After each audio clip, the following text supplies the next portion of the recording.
माझे नाव सचिन. माझे आईवडील एक सरकारी शाळा शिक्षक होते, त्यामुळे घरची परिस्थिती चांगली होती. मी पण शिक्षक व्हावे अशी माझ्या आईवडिलांची इच्छा होती. पण मला लहानपणापासूनच कॉम्प्युटरची खूप आवड होती. त्यामुळे मी सॉफ्टवेअर इंजिनियर म्हणून माझे शिक्षण पूर्ण केले. त्यानंतर मी पुणे शहरात एका मोठ्या IT कंपनीत माझी जॉईनिंग झाली. 1 तारखेपासून जॉब जॉईन करायला मी गेलो. पण पुणे शहर हे आमच्या घरापासून 70 ते 80 किलोमीटर लांब होते. त्यामुळे मी तिकडेच रेंटने राहण्याचा विचार केला. त्यानंतर मी माझे सामान पॅक करून आणि आईवडिलांचा आशीर्वाद घेऊन शहरात गेलो. आमच्या घराजवळचाच माझा एक मित्र एका सोसायटीमध्ये रेंटने फ्लॅट घेऊन राहत होता. त्यामुळे आम्ही एकत्र राहण्याचा विचार केला. तो एका मोठ्या सरकारी दवाखान्यात कामाला होता, त्यामुळे त्याला पगारही चांगला होता. त्यानंतर आम्ही दोघे एकत्र राहू लागलो. 1 तारखेपासून मला जॉब जॉईन करायचा होता. त्या अगोदरच मी माझ्या मित्रासोबत शहर फिरून घेतले आणि काही शॉपिंगही केली. मी आणि माझा मित्र ज्या फ्लॅटमध्ये राहत होतो ती एक खूप मोठी सोसायटी होती. आमच्या शेजारी आणखीन बऱ्याच अशा सोसायटी होत्या. तो एरिया या शहरातील पॉश एरिया म्हणून ओळखला जात असे. मला आठवड्यातून शनिवार रविवार सुट्टी असायची, त्यामुळे मी माझ्या आईवडिलांना भेटून यायचो. माझी 9 ते 5 अशी ड्युटी असायची आणि माझ्या मित्राची सकाळी 7 ते 3 अशी होती. कधीकधी आम्ही आमच्या फ्लॅटच्या बाल्कनीत कॉफी घेत गप्पा मारत बसायचो. माझा मित्र सकाळी लवकर त्याच्या दवाखान्याच्या ड्युटीवर जायचा, त्यामुळे तो फ्लॅटवर आल्यावर झोपून घ्यायचा.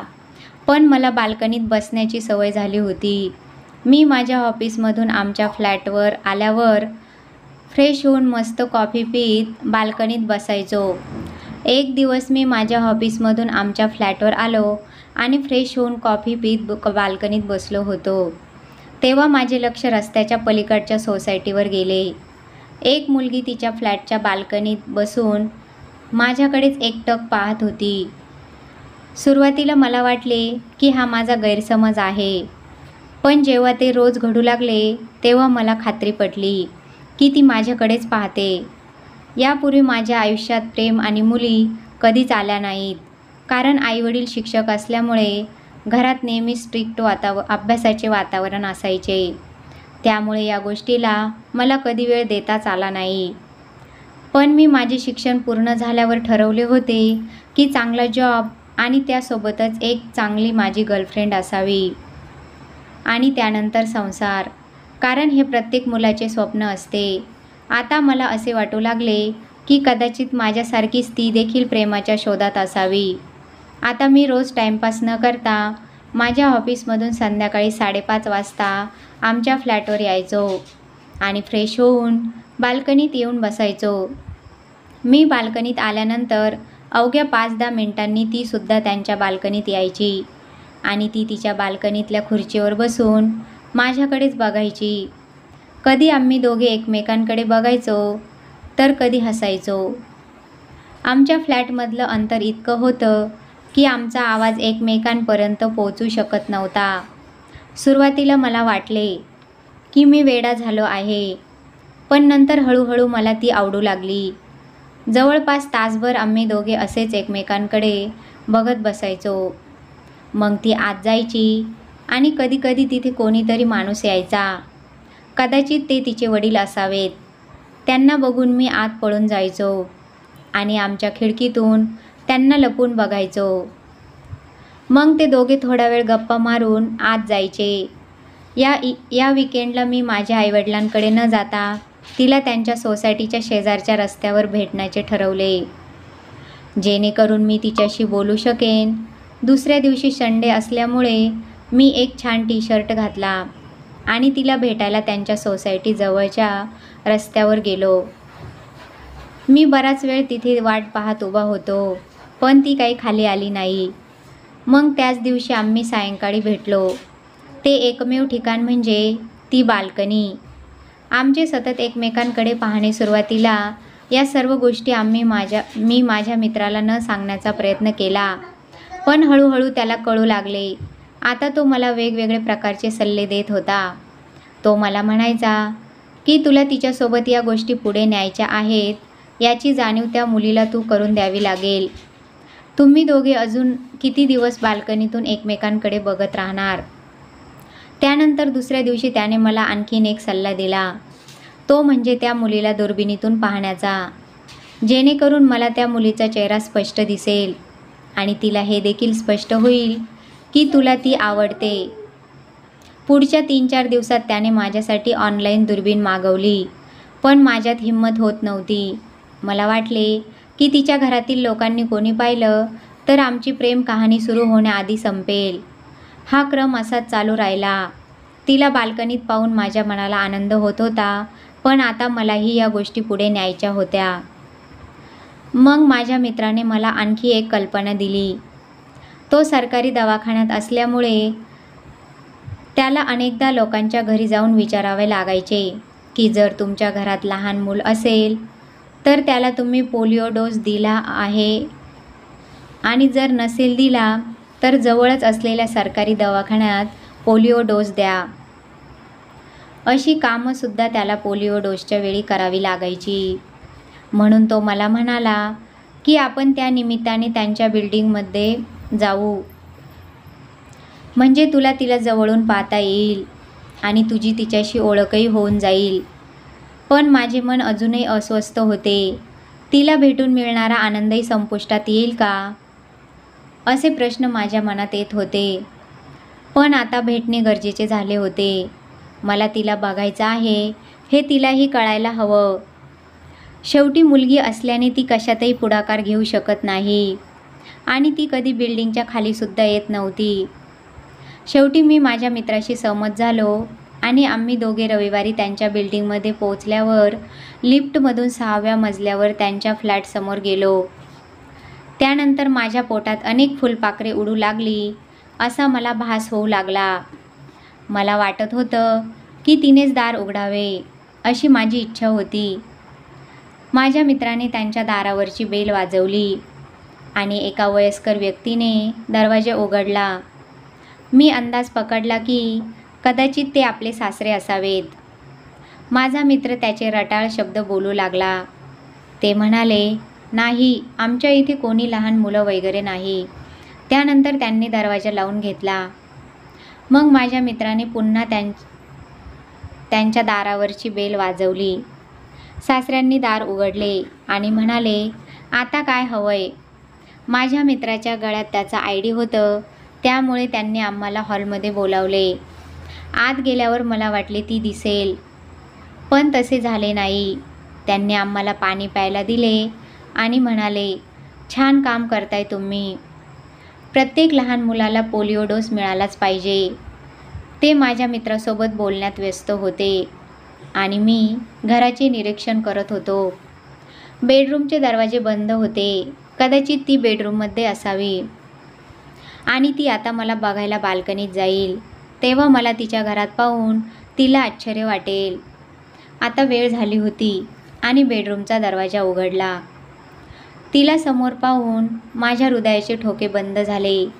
ती खूप सुंदर दिसत होती आणि तिची नजर फक्त माझ्यावरच होती. तिच्या चेहऱ्यावर हसू फुटले आणि मला वाटले की तिने मला ओळखले आहे. ती हॉलमध्ये येताच काका उभे राहिले आणि तिचा हात धरू लागले. ती म्हणाली, मामा, तुम्हाला रोज सांगावे लागते की मी स्वतः जाऊ शकते. मी आश्चर्यचकित होऊन तिच्याकडे बघितले. मामांनी आमच्याकडे पाहिले आणि म्हणाले, ती माझी भाची आहे आणि तिला दिसत नाही. दररोज संध्याकाळी तिला बाल्कनीत उभे राहणे, शुद्ध हवा घेणे आणि पक्ष्यांचा आवाज ऐकणे आवडते. ती खूप हट्टी आहे. मला तिचा हात धरू देत नाही. मी निरागस चेहऱ्याने तिच्याकडे बघत होतो. आत्तापर्यंत बघितलेले तिच्यासोबतची सर्व स्वप्न मला तुटताना दिसत होती. ती बाल्कनीत तशीच बसली होती. आमच्याच बाल्कनीच्या दिशेला बघत होती आणि तसेच हसतही होती.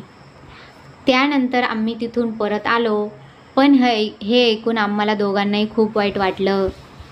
मी विचार करत होतो की मी जिच्या प्रेमात पडलो त्या मुलीने मला पाहिलेही नाही. मग मी विचार केला की काय फरक पडतो. मी अजूनही रोज बाल्कनीतच बसेल आणि मी तसाच तिच्याकडे बघत राहील. पण गेल्या महिनाभरापासून मला प्रेम म्हणजे काय हे कळलं होतं आणि मी तिच्यासोबत अनेक माझी स्वप्ने रंगवली होती. माझा मित्र म्हणाला, जाऊ दे, तू तिला विसरून जा. तू दिसायला हँडसम आहे, त्यामुळं तुला दुसरी कोणतीही चांगली मुलगी भेटून जाईल. पण माझे मन अजिबात तिला विसरायला तयार नव्हते. मी डिप्रेशनमध्ये चाललो होतो. त्या मुलीशी मी लग्न करायला तयार होतो, पण माझे आईवडील तिला स्वीकारतील का, या विचाराने मला वेड लागायची पाळी आली.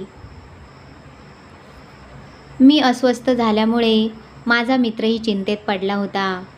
पुढचे काही दिवस असेच निघून गेले आणि एक दिवस माझा मित्र माझ्यासाठी एक बातमी घेऊन आला. ती म्हणजे त्यांच्या दवाखान्यातच एक नेत्र शिबिर आयोजित केले होते. त्यात ऑपरेशन करून मोफत उपचार केले जायचे.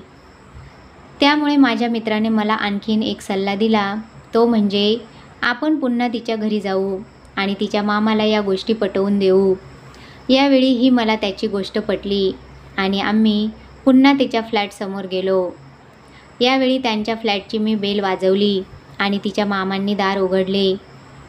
आम्हाला पाहत ते म्हणाले, मी तुम्हाला मागच्या वेळेस सांगितले होते की आमच्या इथे कोणी लहान मूल वगैरे नाही, मग तरी पण तुम्ही पुन्हा का आलात?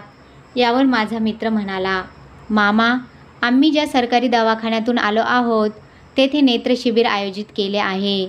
त्यात अंध व्यक्तींवर मोफत उपचार केले जाणार आहे. जर तुमची इच्छा असेल की तुमच्या भाचीने या सुंदर जगाला पाहावे, तर तुम्ही हा फॉर्म भरून नेत्र शिबिराचा फायदा घेऊ शकता. यावर त्यांनी आम्हाला हॉलमध्ये बोलावले. तेव्हा आत गेल्यावर माझ्या मित्राने त्यांना विचारले की मामा, तुमच्या भाचीला लहानपणापासूनच दिसत नाही का? त्यानंतर ते स्नेहलसोबत घडलेली घटना सांगू लागले. ते म्हणाले, एका भीषण रेल्वे अपघातात तिचे आईवडील आम्ही गमावून बसलो. त्यावेळी बरेच लोक जखमी आणि मृत्युमुखी पडले होते. जखमींना जवळच्याच एका जिल्हा रुग्णालयात नेण्यात आले. स्नेहलला तिच्या आईने झोळीत टाकलेले होते. जेव्हा रेल्वेचे डबे रुळावरून घसरले तेव्हा ती झोळी तुटून जोरात स्नेहल दरवाजावर धडकून बाहेर झाडीत फेकली गेली. स्नेहलच्या आईवडील जागीच मरण पावले. बचाव पथकाने घटनास्थळी धाव घेऊन जखमींना त्वरित जिल्हा रुग्णालयात हलवले. त्यात स्नेहलही होती.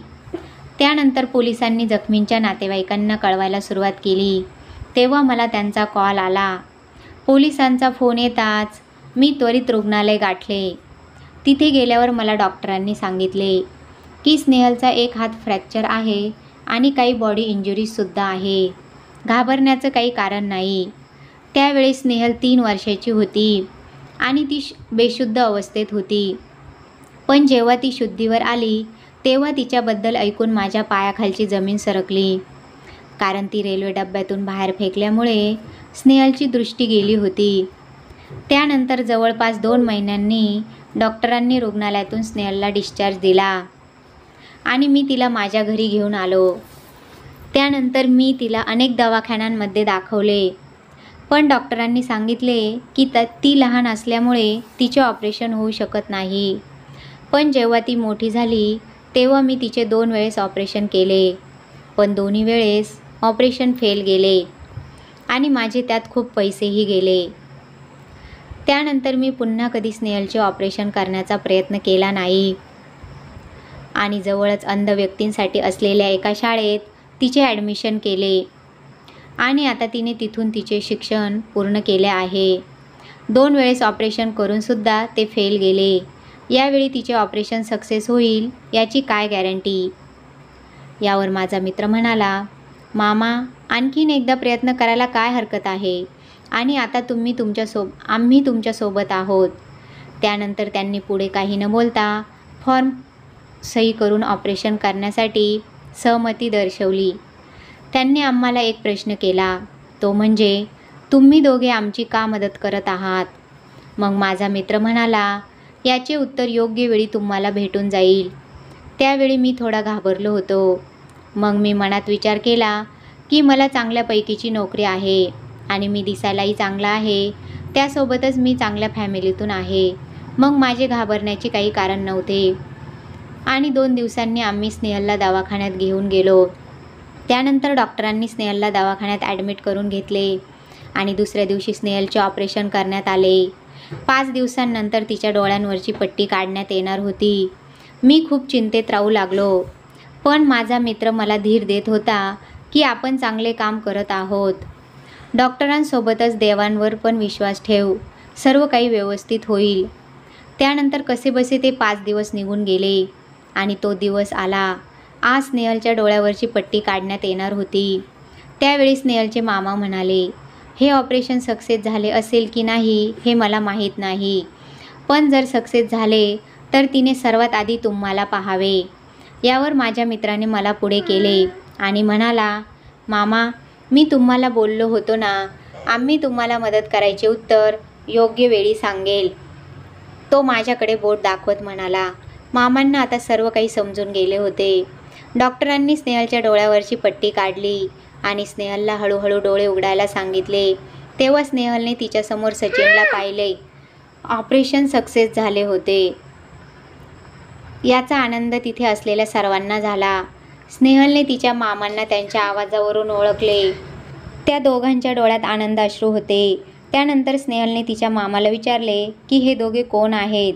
तेव्हा तिच्या मामाने आमच्या दोघांची ओळख करून दिली आणि सांगितले की आज तू हे जग पाहू शकतेस तर फक्त या दोघांमुळेच. स्नेहलने आमच्या दोघांचे मनापासून आभार मानले, पण स्नेहलला माहीत नव्हते की मी तिच्यावर प्रेम करतो. असो, आता ती वेळ नव्हती तिला या गोष्टी सांगायची. त्यानंतर मी आणि माझा मित्र आमच्या फ्लॅटवर आलो आणि फ्रेश होऊन बाल्कनीत कॉफी पीत बसलो. तेव्हा माझा मित्र म्हणाला, तू काळजी करू नको, उद्या मी माझ्या ड्युटीवर जाईल तेव्हा स्नेहलला भेटेल. पुढचे बाकी सर्व तू माझ्यावर सोड. त्याचे बोलणे ऐकून मी विचारात पडलो की याने माझ्या मनातले कसे ओळखले. दुसऱ्या दिवशी आम्ही दोघे आपापल्या जॉबवर गेलो. स्नेहलला ऑपरेशनसाठी ॲडमिट केल्यापासून माझ्या 4-5 रजा झाल्या होत्या. ऑफिसला जाताना राम मंदिरात जाऊन देवाचे दर्शन घेतले आणि सर्वांना पेढे वाटून मी माझ्या ऑफिसवर गेलो. संध्याकाळी 6 वाजता ऑफिसमधले काम उरकून उशीर न करता मी स्नेहलला भेटायला गेलो. अजूनही मी स्नेहलसाठी अनोळखी होतो. त्यानंतर मी रोज माझ्या ऑफिसमधून निघाल्यावर दवाखान्यात जाऊन स्नेहलची काळजी घ्यायला लागलो आणि तिच्यासोबत बसून थोडा वेळ गप्पा मारायचो. मी तिला इकडच्या तिकडच्या गोष्टी सांगून आणि काही विनोद सांगून खूप हसवायचो. डॉक्टरांना विचारून मी तिला बाहेर गार्डनमध्ये चक्कर मारायला न्यायचो. ती हॅपी राहावी म्हणून मी सर्वतोपरी प्रयत्न करायचो. तीही माझ्याशी खूप गप्पा मारायची. मी अनेकदा तिला बाल्कनीतला आमचा प्रेमाचा किस्सा सांगण्याचा प्रयत्न करत होतो, पण ते माझ्याकडून काही झाले नाही हे माझ्या मित्राला सुद्धा माहीत होते. त्यामुळे त्याने एक दिवस मी येण्याआधीच आमची कथा स्नेहलला ऐकवली. त्यानंतर मला जरी यायला उशीर झाला तर ती तिच्या मामांना विचारायची, सचिन आज का आला नाही, सचिन कधी येणार आहे. तिलाही मी हळूहळू आवडू लागलो होतो. तिची मी एवढी काळजी घेत आहे हे पाहून मामांना देखील कळले होते की आपल्या भाचीला एवढे प्रेम करणारा आणि एवढा काळजी घेणारा व्यक्ती भेटू शकत नाही. साधारणतः 1 महिन्यानंतर आता स्नेहलला हॉस्पिटलमधून डिस्चार्ज मिळणार होता. स्नेहलला आम्ही हॉस्पिटलमधून घरी आणले. आता जेव्हा मी बाल्कनीत बसायचो तेव्हा स्नेहलही त्यांच्या बाल्कनीत बसायला यायची. आता पूर्वीसारखे एकतर्फी प्रेम नव्हते. बाल्कनीत बसून आम्ही फोनवर एकमेकांशी खूप बोलायचो.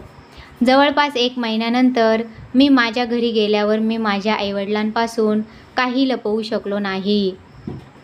मी माझ्या आईवडिलांना सर्व काही सांगितले. ते ऐकून माझ्या आईवडिलांनाही माझा अभिमान वाटला आणि त्यांनी आमच्या लग्नाला सहमती दिली. त्यानंतर काही दिवसांनी माझे आणि स्नेहलचे लग्न झाले.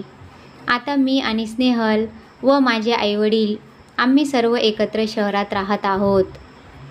कथा आवडली असल्यास लाईक करा, शेअर करा